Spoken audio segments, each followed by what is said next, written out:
Bonjour à toutes et à tous. Bonjour Werner. Je fais une petite introduction rapidement avant de laisser du coup le bon déroulement de cette Math Academy.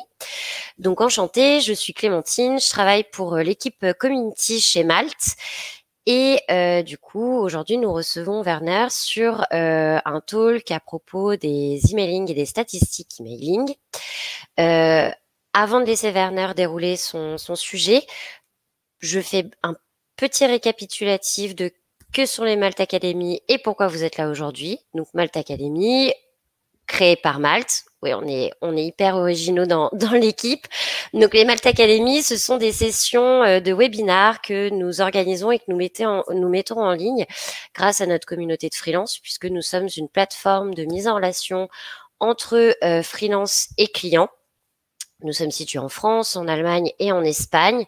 Donc, si parmi vous, il y a des freelances ou des personnes intéressées par le freelancing, je laisserai mon adresse email. Ne pas hésiter à me contacter pour toute question relative à ça.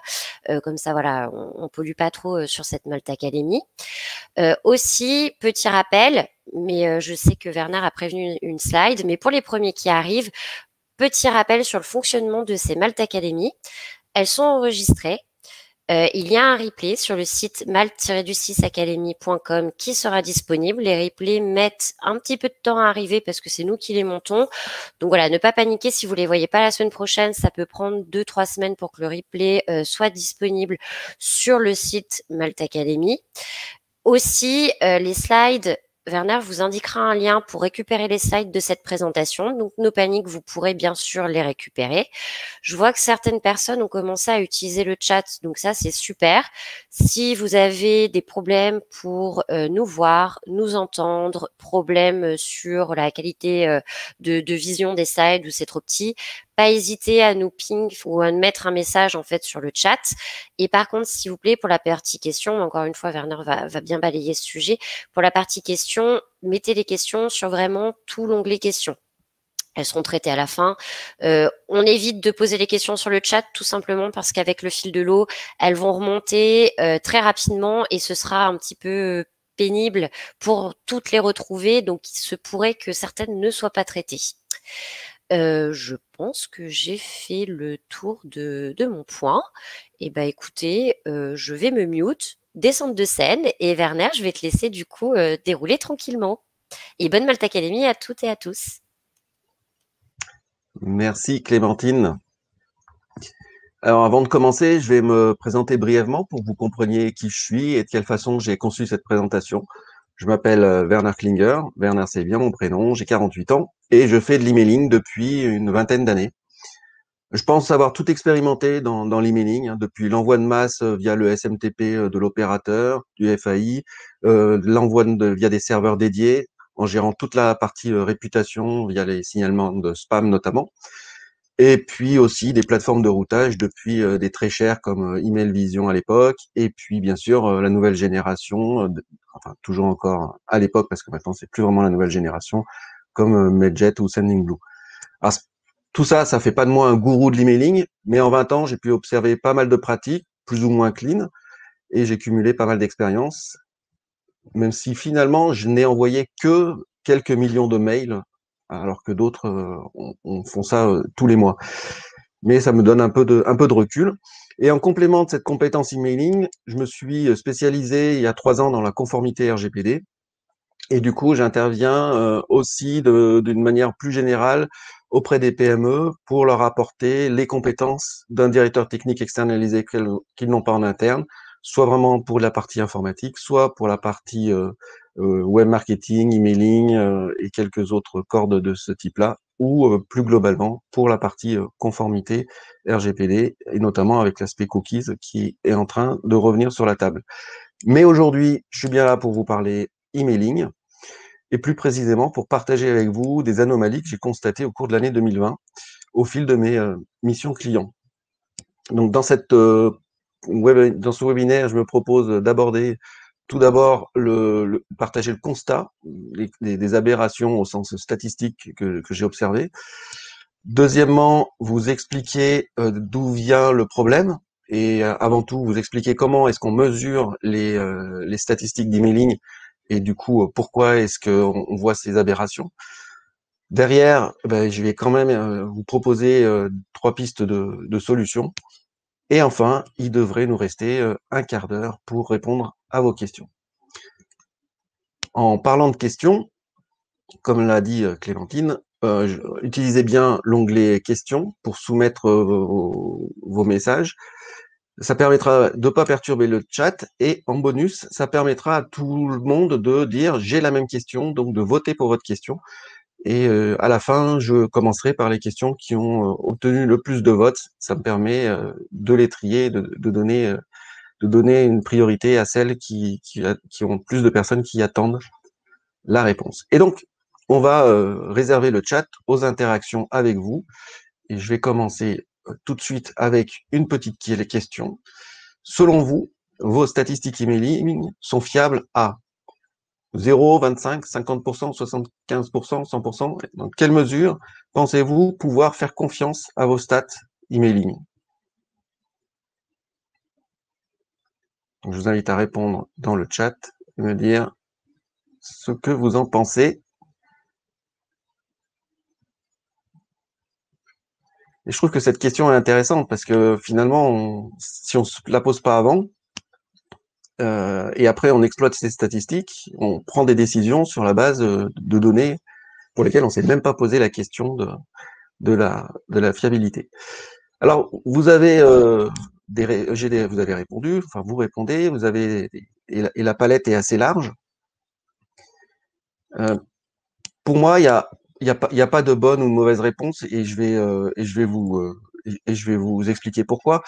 Vos statistiques, elles sont peut-être fiables à 100%, peut-être à 0%. Et une des conclusions de cette présentation, c'est que ça va énormément dépendre de votre audience, c'est-à-dire à qui vous envoyez des mails. Mais n'empêche que malgré tout, depuis un an, j'observe des comportements complètement anormaux et on pourrait parler d'aberration au sens statistique.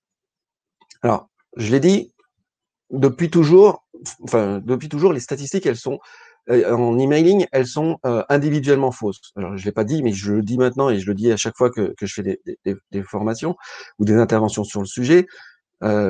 Prendre pour argent comptant le fait que telle personne a cliqué sur tel lien, c'est une erreur parce que il peut y avoir plein de facteurs et je vais les exposer qui peuvent historiquement fausser la donne à cause de la méthode utilisée pour les compter.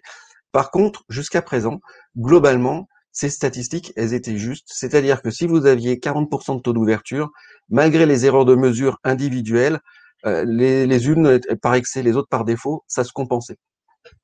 Et on était plutôt content avec ça, parce qu'on avait quand même un indicateur qu'on pouvait suivre, le taux d'ouverture, le taux de clic, et donc on arrivait à mesurer, à avoir une idée, une mesure de la performance de ces actions marketing, par exemple.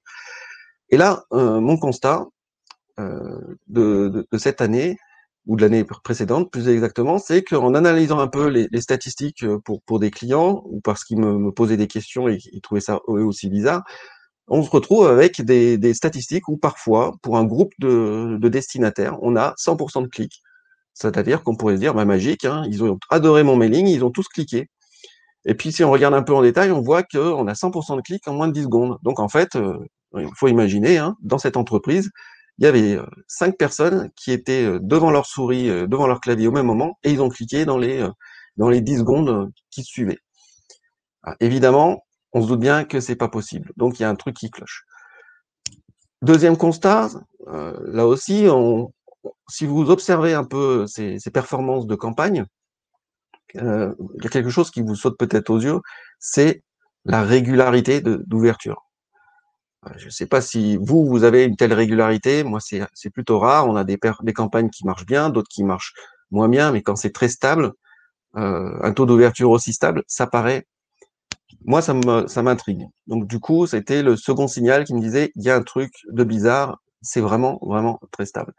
Là, du coup, j'ai une question pour vous, mais c'est une vraie question. C'est est-ce que vous avez également constaté ces aberrations au sens statistique, encore une fois, et là, je vous invite à répondre dans le chat, oui, non, ou je ne sais pas, dans le sens où vous n'aviez pas encore regardé, et je doute que que vous allez le regarder. Alors, je réponds pas aux questions tout de suite parce que d'abord, je vais répondre pendant la présentation, donc les questions que je vois pas. Donc, on a quand même une majorité de personnes qui n'ont pas vu, on va dire une autre partie qui ne sait pas parce qu'il n'a pas encore regardé, et on a quand même une personne au moins, deux personnes même, qui ont déjà constaté ces aberrations. Donc, ce serait intéressant de poursuivre dans les échanges et voir ce que vous en avez conclu de votre côté. Et puis, je vais rajouter un troisième constat qui n'a rien à voir avec les statistiques, enfin, pardon, qui n'a rien à voir avec ces aberrations, mais qui a à voir quand même avec le sujet statistique. C'est une tendance que je vois émerger. De mon point de vue, elle est liée aux modifications réglementaires autour des cookies qui provoquent une certaine prise de conscience de la population. Mais cette évolution de l'acceptabilité du traçage emailing, je vous ai mis une capture d'écran issue de LinkedIn, mais vous pouvez en trouver d'autres. Si vous observez, vous avez peut-être vu d'autres messages dans ce sens-là. C'est la prise de conscience que tous les mails sont, beaucoup de mails sont traqués. On est capable de savoir qui a ouvert, qui a cliqué. Et derrière se pose la question de, c'est un traceur. Dans quelle mesure, si j'applique les nouvelles lignes directrices de la CNIL, dans quelle mesure ai-je le droit de les mettre en œuvre sans obtenir le consentement? C'est une vraie question. C'est un autre sujet que j'ai abordé ici et qui est toujours d'actualité. Et est-ce qu'il va falloir aller vers une règle d'acceptation des pixels de tracking? Donc ça, c'est un autre ingrédient à mettre dans le questionnement, qui est un peu en périphérie du sujet initial, qui était vos statistiques emailing sont archi fausses. Alors, c'est évidemment provocateur, hein, mais avant de vous expliquer pourquoi c'est potentiellement archi fausse, eh bien, je vais vous expliquer comment est-ce qu'on mesure les statistiques et du coup, d'où vient le problème. Alors, première chose que l'on peut mesurer, c'est le taux de clic. Comment est-ce qu'on fait? Il n'y a qu'une seule méthode utilisée par les routeurs d'email. Lorsque l'internaute clique sur un lien qui se trouve dans un message, ce clic va être dirigé vers le serveur du routeur de mail qui va comptabiliser ce clic et ensuite seulement va rediriger l'internaute vers la page de destination. Donc ça veut dire que systématiquement, il y a un tiers qui intervient et un lien encapsulé, traqué, voilà à quoi ça peut ressembler. Alors ça paraît assez volumineux, il y a une raison, hein, c'est parce que dans tout ce charabia, toute l'information pour traiter le clic est inclus, c'est-à-dire à la fois la campagne, l'identifiant unique du destinataire email et également la destination du clic, donc l'URL, qui, pour des raisons de lutte contre le spam, est masquée pour qu'on ne puisse pas détourner l'outil de tracking pour faire du phishing ou du spam. Donc voilà pour la technique du clic. Tout clic est comptabilisé à partir du moment où l'internaute clique dessus. Ce que je devrais préciser, c'est que j'ai dit après, c'est que dans le lien que l'internaute clique, que le destinataire clique, ce lien est unique, il est unique pour lui, pour ce mail. Donc on est capable derrière de suivre et de savoir qui a cliqué sur quel lien. Il y a autant d'URL différentes dans le mail que de liens dans le mail. Et même si tous les liens pointent au même endroit, vous aurez pour chaque lien une URL différente, ce qui permet vraiment de savoir qui a cliqué à quel endroit dans le mail. Deuxième mesure, la mesure des lectures ou des ouvertures de mail. C'est à peu près le même mécanisme. On va simplement mettre dans le mail une image transparente. En réalité, on va utiliser toutes les images aujourd'hui, mais la technique de base, c'est un pixel invisible. Et cette notion de pixel invisible vous renvoie aussi au fameux pixel de tracking Facebook ou autre. C'est le même principe de base, même si maintenant ce ne sont plus des images, mais ça revient vraiment au même principe. Et donc le principe, c'est il y a une image, mais vous voyez là, elle est symbolisée par une croix grise, une image qui n'est pas affichée puisqu'elle n'est pas incluse dans le mail. Il faut aller la chercher sur un serveur. Donc le client mail va aller chercher l'image pour l'afficher. Et le serveur, il va renvoyer l'image. Seulement, ici encore, l'adresse pour attraper l'image va être une adresse unique, propre, à ce mail, à cette campagne de mail et à ce destinataire. Donc, en renvoyant l'image, entre-temps, le serveur a eu le temps d'incrémenter un compteur et de comptabiliser cette demande d'image, donc savoir que pour tel email, l'image a été envoyée. On va en déduire que pour tel email, le message a été affiché, et par abus de langage, on va considérer qu'il est lu. Alors là, on voit tout de suite une des premières sources d'aberration ou d'erreur, c'est il suffit que l'image soit affichée pour qu'on la comptabilise comme une lecture. Si elle est affichée dans la fenêtre de prévisualisation, elle n'a pas été lue et pour autant, elle va être comptabilisée comme lue. Mais ça, c'est une erreur de statistique qu'on avait depuis toujours et qui était compensée par le fait, globalement, hein, en moyenne, par le fait que des personnes lisaient le mail pour de vrai, sans afficher les images, et donc l'un compensait l'autre, et on était satisfait de cette approximation. Un exemple pour mettre vraiment du concret derrière, de pixels transparents. L'URL est beaucoup plus courte parce qu'il y a juste besoin de savoir quelle est la campagne, quel est le compte, et quel est l'identifiant de l'image étant stockée sur le serveur du routeur de mail pour les statistiques. Petite parenthèse, ça vous servira pour tout à l'heure, vous remarquez que l'URL de l'image, ici dans cet exemple réel, commence par HTTP et non pas par HTTPS. La raison de ça, c'est des raisons historiques, c'est pas forcément une bonne raison, mais les routeurs de mail ont ajouté la possibilité de faire comme si les images se trouvaient sur le serveur de l'expéditeur, donc de personnaliser les liens de tracking. Ça, c'est pour le lien, enfin l'image, mais c'est la même chose pour les clics. C'est bien qu'on a l'impression que c'est bien vous qui avez envoyé le mail et que les clics et les liens pointent bien vers votre nom de domaine d'expéditeur.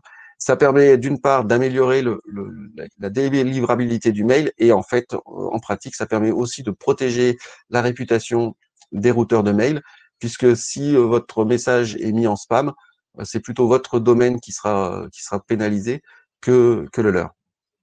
Mais retenez ceci, pour cette raison, c'est pas une bonne raison, mais pour cette raison, le lien de l'image est en HTTP et non pas HTTPS.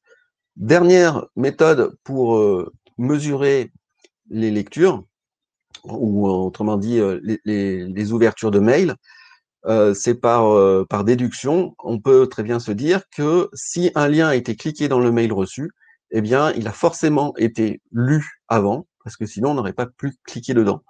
Donc ça, c'est une technique que peuvent ajouter les routeurs de mail. Ça dépend complètement de la plateforme, ça dépend des règles qu'ils ont en place. Et si vous voulez savoir, contactez leur support pour poser la question, ou faites vos propres expériences. Hein, c'est pas très compliqué. Vous envoyez une campagne de mail et vous cliquez sur un mail sans afficher les images et vous voyez si c'est comptabilisé comme une ouverture ou non après que vous ayez cliqué dessus. Donc ça, c'est pour la théorie et les méthodes classiques de comptabilisation des clics et des ouvertures. Et ça, c'était avant. Enfin, plus exactement, voilà les premiers effets, les effets dommages collatéraux ou les incidents, les anomalies que j'ai constatés. Et celle-là, elle est apparue en 2020 avec certains webmails. Chrome et les autres navigateurs ont cessé d'autoriser l'affichage des images via HTTP depuis une page web qui elle-même est en HTTPS. Donc, autrement dit, n'accepte plus de charger du contenu, on parle de contenu mixé ou mélangé, ayant à la fois du HTTP et du HTTPS. Pour préserver la sécurité de l'internaute, ils ont décidé de bloquer le chargement de ces images, en l'occurrence, qui ne sont pas en HTTPS. Et comme les webmails sont évidemment en HTTPS pour protéger les accès aux mails, eh bien, dans les webmails, dans la plupart des webmails, ces images ne s'affichent plus, tout simplement. Donc là, c'est une capture d'écran depuis un webmail, c'est un message reçu il y a moins d'un mois. Donc voilà, concrètement, voilà ce qui se passe. À cause de l'évolution des navigateurs, les images de tracking qui sont toujours en HTTP ne s'affichent plus dans les webmails. Alors, c'est pas dans tous les webmails, parce que par exemple, Gmail va les charger à l'extérieur et puis après va les afficher en HTTPS. Donc, du coup, ça masque ce phénomène. Mais les webmails comme RuneCube, par exemple, vont provoquer ce comportement. Donc là, ça veut dire que les internautes, même s'ils décident d'afficher les images, ils ne verront pas les images. Et il y a des mailings comme ça, alors je ne l'ai pas retrouvé, j'aurais bien aimé pour l'illustrer, ou qui sont totalement illisibles parce que le texte alternatif n'est plus affiché, puisqu'on a demandé, il n'était pas affiché, ou parce qu'il n'avait pas été renseigné, et si bien qu'on n'avait que des carrés vides. Dans tout le mail, le message était complètement illisible, bien que l'internaute ait choisi d'afficher les messages, d'afficher les images, pardon. Et deuxième anomalie, et là c'est celle que je vous ai présentée, et je vais répondre à une des interrogations qu'il y avait dans le chat, une des pistes. Qu'est-ce qui fait que on se retrouve avec des cliqueurs qui cliquent dans les 10 secondes? En réalité, c'est même pas dans les 10 secondes, hein. L'écart de 10 secondes, c'est l'écart pour l'envoi des différents mails de la campagne. Mais qu'est-ce qui fait que ces personnes, enfin ces destinataires auraient cliqué instantanément à la réception du message? La réponse, elle est toute simple. C'est que le serveur de mail qui réceptionne ces messages est équipé d'un antivirus / anti-spam qui va cliquer virtuellement tous les liens qu'il trouve dans tous les mails pour vérifier que derrière, il n'y a pas une charge virale. Donc, c'est facile à détecter, hein, parce que surtout si vous avez plusieurs destinataires dans la même entreprise. Si vous avez plusieurs destinataires dans la même entreprise et qu'ils ont tous cliqué dans la seconde, vous avez déjà la certitude qu'ils ont ce type d'antivirus.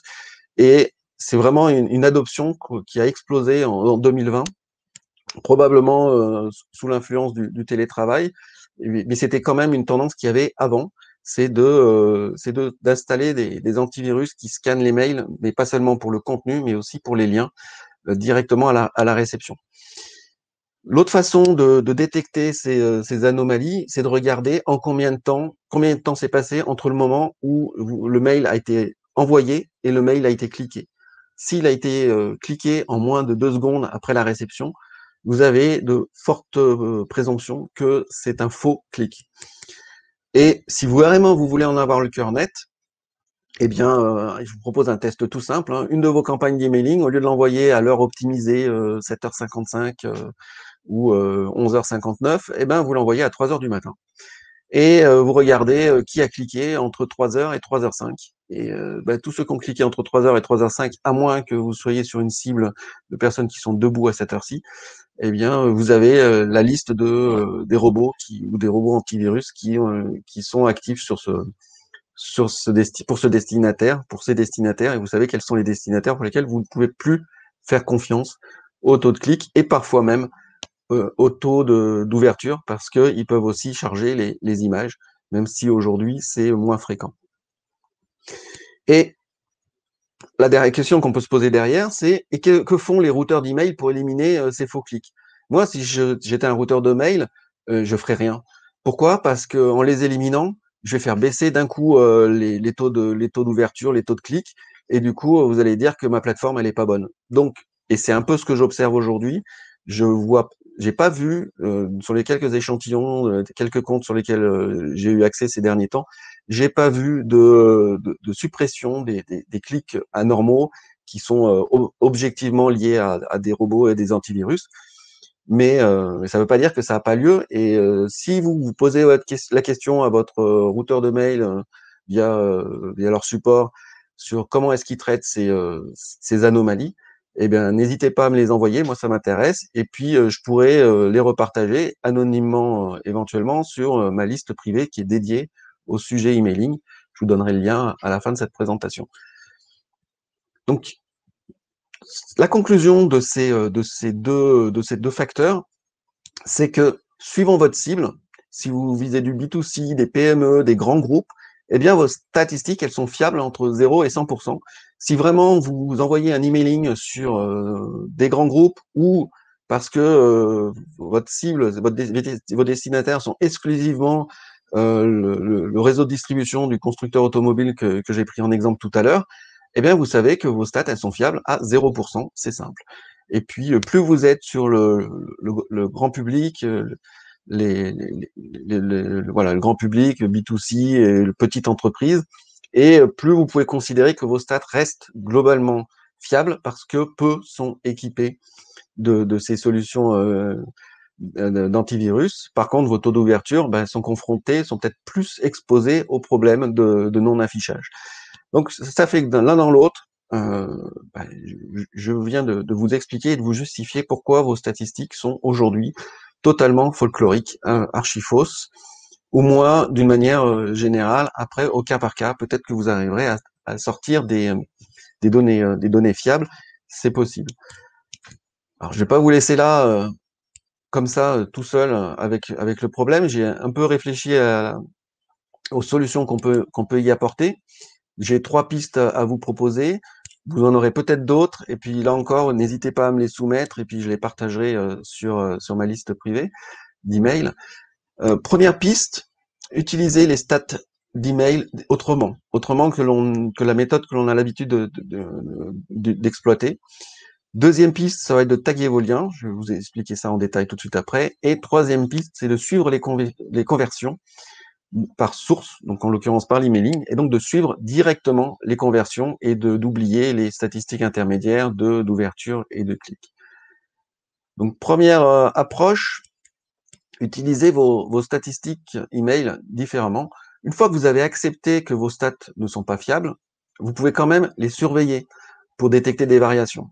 En supposant que le comportement des robots antivirus et le blocage HTTP sont stables pour votre base mail, eh bien, des variations d'un envoi à l'autre, ça vous donnera quand même un indicateur sur cette campagne est plus performante, moins performante que l'autre. Par contre, ce sera vraiment spécifique à cette base mail. Donc, si vous faites des envois sur, mettons que vous êtes un distributeur et que vous avez des revendeurs et des clients B2C, eh bien, vous pourrez absolument pas comparer les comportements de votre base B2C, de votre base B2B, parce que potentiellement, elle a un niveau 0 qui est complètement différent. Une autre approche, ça pourrait consister à retirer toutes les aberrations de vos statistiques. Par exemple, d'ignorer tous les clics qui se font moins de 2 secondes après l'envoi de l'email. C'est des choses que vous pouvez faire de manière systématique. Vous pouvez le faire avec des filtres ou des macros Excel. Si vous branchez sur l'API de votre routeur de mail, vous pouvez même le faire en temps réel et avoir un tableau de bord de suivi de la performance des mails complètement en dehors de la plateforme de routage. Après, c'est à vous de voir si ça vaut le coup d'investir là-dedans, le coût en temps, et éventuellement même en développement spécifique, en fonction de ce que vous voulez. C'est possible. Ça, sur quelques essais que j'ai fait, on a le sentiment d'arriver à sortir des données beaucoup plus fiables. Par contre, vous allez masquer toutes les clics automatiques. Donc, si quelqu'un a vraiment cliqué derrière, vous le saurez pas ou difficilement. Ça va dépendre de la qualité, du niveau de détail que vous aurez de votre routeur d'email. Par exemple, vous pouvez très bien dire, j'élimine tous les clics qui sont faits moins de 2 secondes après l'envoi du mail. Par contre, s'ils cliquent après, eh bien, je le comptabilise. C'est ce qu'on pourrait attendre des routeurs de mail, mais pour le peu que j'ai observé, ce n'est pas ce qu'ils font, et je les comprends. Je suis pas content, j'en suis pas satisfait, mais je comprends. Deuxième piste, c'est taguer vos liens. Alors, cette piste, en fait, c'est pas une nouveauté, hein. En vrai, c'est une bonne pratique que vous devriez tous avoir déjà mis en œuvre, même si à chaque fois que je fais une formation qui aborde ce sujet, que ce soit analytics ou emailing, je me rends compte que c'est une pratique qui est peu mise en œuvre, et c'est dommage. Donc, je vous ai mis à droite en exemple l'interface qui est fournie par Google pour construire ces liens alors on parle de tagage, de taguer, de marquer vos liens. Le principe, c'est que tout lien qui va aller sur votre site web, vous allez lui rajouter des paramètres pour pouvoir les suivre individuellement, ou au moins suivre le parcours de l'internaute au-delà du clic dans le mail. Donc, ça va vous permettre de suivre l'internaute une fois qu'il est arrivé à destination, le plus souvent sur votre site web. Je vous ai mis donc en exemple l'outil Google Analytics URL Builder. Si vous voulez le rechercher parce que vous n'avez pas besoin de garder l'URL, pour le rechercher, c'est facile. Vous tapez URL Builder dans votre moteur de recherche et vous retomberez, normalement, c'est le premier résultat. Donc, le principe, il est le même, quel que soit l'outil. On retrouve à peu près les mêmes variables. Vous allez, dans cet exemple, définir quelle est la source. Ici, j'ai mis la valeur base client. Quel est le support sur lequel vous allez suivre ce client. En l'occurrence, c'est un emailing, donc je vais dire que mon support, c'est email. Et je vais redonner un nom à la campagne qui me permettra de rassembler toutes les statistiques dans mon tableau de bord Analytics. Donc, c'est les fameux UTM source, UTM medium et UTM campagne qu'on vous propose parfois de renseigner. Et avec ça, une fois que l'internaute est arrivé sur votre site, si vous avez des statistiques, des mesures d'audience en place, et que évidemment vous les avez mis en conformité avec les nouvelles directives cookies qui entrent en vigueur après le 31 mars, eh bien vous allez pouvoir voir ce que font les vrais internautes, parce que vous allez pouvoir appliquer des filtres pour éliminer les trafics où il y a eu la personne n'est pas restée sur le site, ou les trafics avec une seule page. Alors même si ça peut être confondu, ça peut être mélangé avec les boons. Enfin, je retrouve plus le terme français, mais vous m'avez suivi. Donc, avec vos filtres d'analytics de mesure d'audience, vous allez pouvoir suivre la performance et les actions de vos visiteurs, de vos destinataires email. Donc là, on sort de l'email et on va directement les suivre sur la plateforme. Troisième piste, on l'oublie un petit peu, c'est de revenir aux basiques du marketing avec le suivi des conversions. Qui en est un e-commerçant, ça peut se faire avec un code promotionnel à l'ancienne. Et en fonction de la destination du clic, vous pouvez également utiliser des outils de suivi de conversion.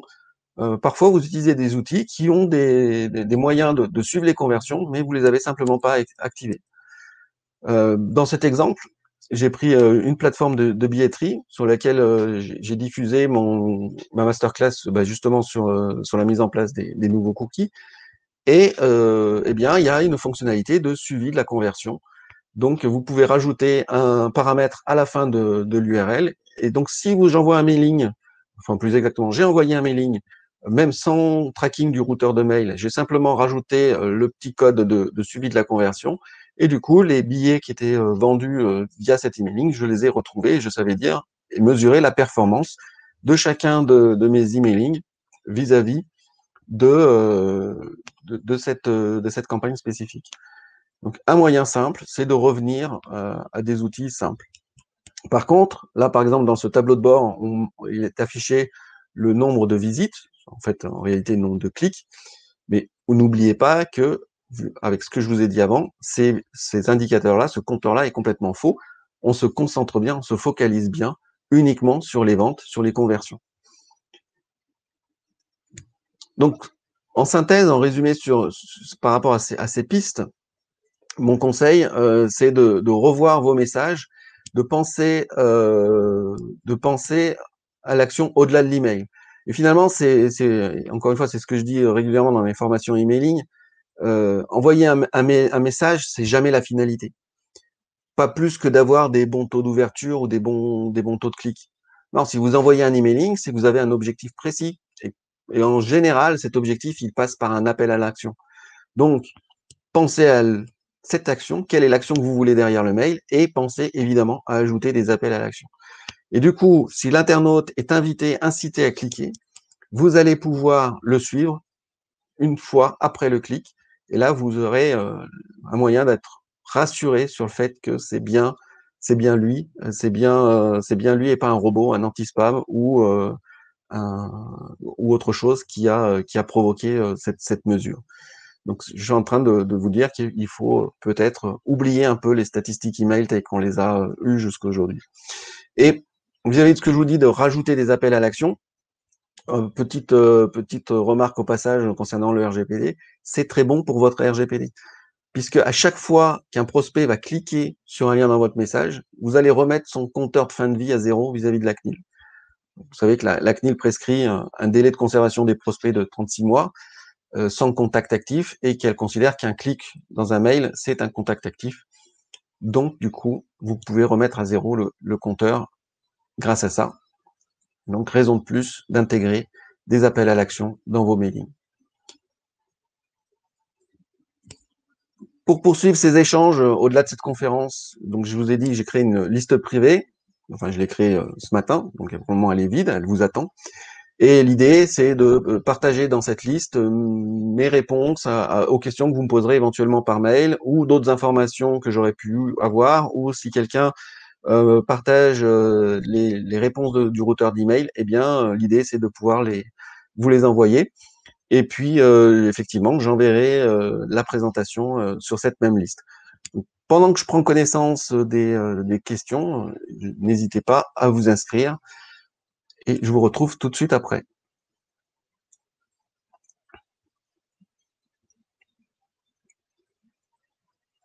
Alors,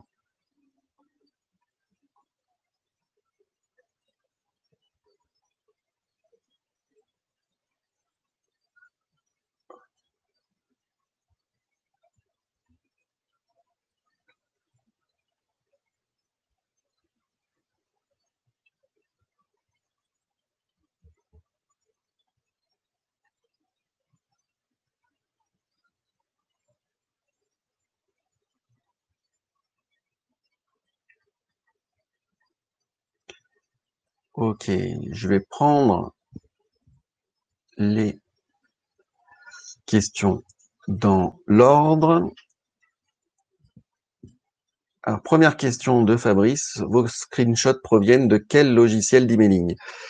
Honnêtement, je ne sais plus parce que j'ai pris des sources les principales sources sont du Mailjet et du Sendingblue pour cette intervention. Donc ça provient probablement de l'un de ces deux-là, mais il doit y avoir que un tableau de bord, je pense.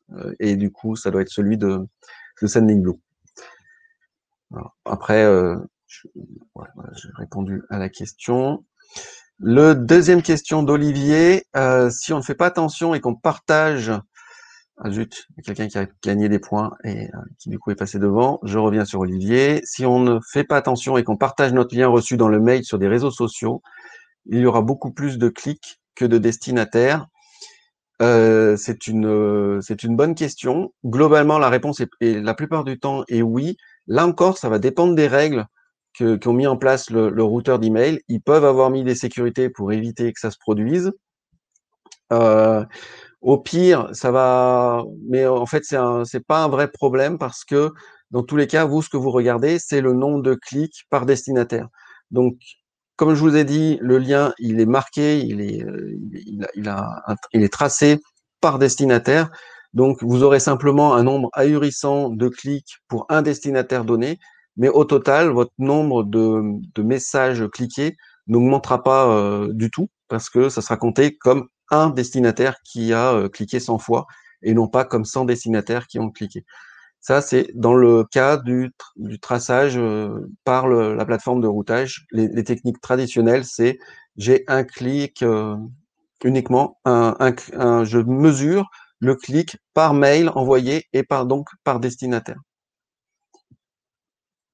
Question de Laurence. Comment est définie l'ouverture à partir d'un certain temps passé sur le mail, à partir du moment où on fait défiler le mail, à partir de l'affichage des images, à partir du double clic qui permet de rentrer effectivement dans le mail. Alors, j'ai un peu répondu à la question, mais je vais répondre précisément. Le routeur de mail a aucun moyen de savoir ce qui se passe chez l'utilisateur. La seule chose qu'il sait mesurer, c'est est-ce que l'utilisateur a affiché, enfin même le client de messagerie, donc Outlook, Thunderbird ou Gmail ou OneCube, etc. Est-ce que ce logiciel-là a affiché l'image? C'est la seule chose qui s'est mesurée. Donc ça vous montre bien à quel point les statistiques n'ont jamais été fiables. Il y aurait une autre méthode pour mesurer, c'est d'utiliser le flag de demande d'accusé de réception que l'on peut activer dans un mail.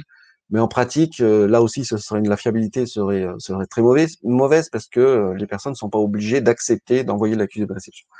Donc, l'ouverture est mesurée à partir du moment où l'image est affichée, que le mail ait été lu ou pas. Donc, c'est un abus de langage des routeurs de mail que de vous dire vous avez eu tant de lecture, on a juste eu tant d'affichage. Et petite parenthèse, On retrouve cet abus aussi sur les plateformes de réseaux sociaux qui comptabilisent un post à partir du moment où il est apparu dans le flux, même s'il n'a pas été vu.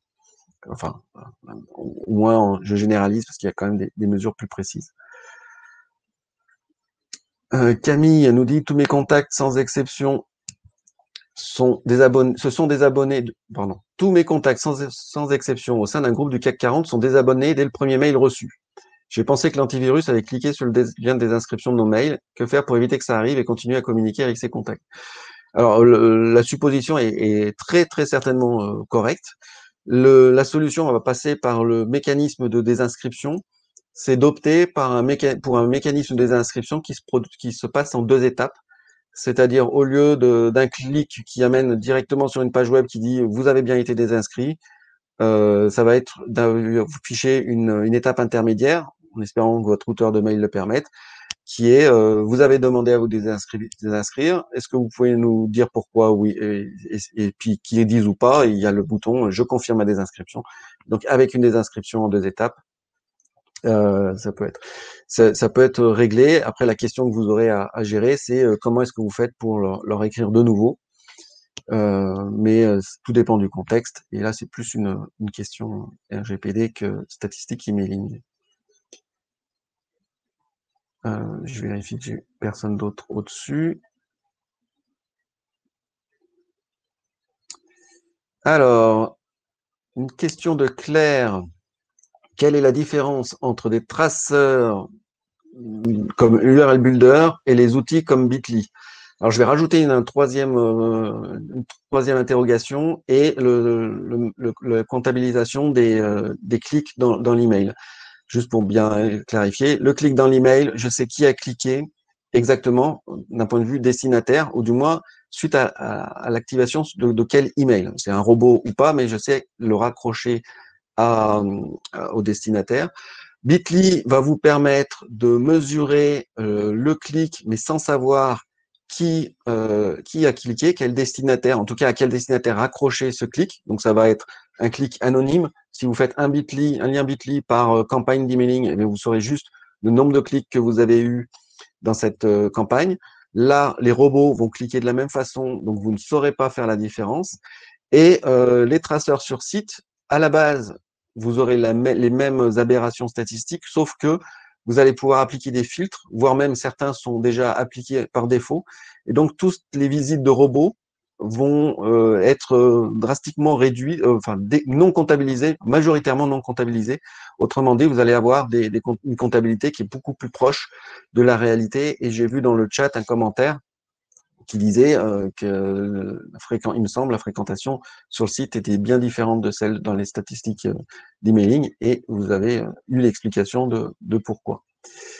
Je vérifie que j'ai personne d'autre qui est remonté, et puis il faut que je surveille l'heure.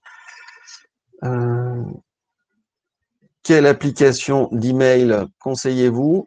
Eh ben, cette réponse, question d'Olivier, je vais répondre ça dépend. En fait, ça dépend vraiment de votre cible, de vos objectifs, ce que vous voulez faire à côté. Donc là, il faudrait se pencher sur la question et vraiment regarder. Ça dépend également du volume, ça dépend d'énormément de facteurs. Donc, je dirais la bonne pour vous, ça va dépendre de votre environnement. Donc, ma réponse, c'est ça dépend.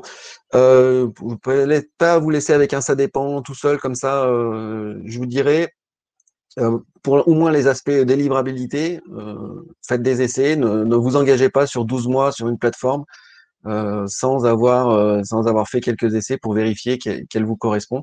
Je me souviens dans une formation d'emailing où la stagiaire a dit, ma patronne, elle a pris un abonnement d'1 an sur cette nouvelle plateforme, et depuis qu'on y est, on a perdu 10 points de taux d'ouverture. Et effectivement, c'était une plateforme qui avait, sur ce type de base mail, qui avait des performances de délivrabilité qui étaient moindres par rapport à d'autres. Donc voilà.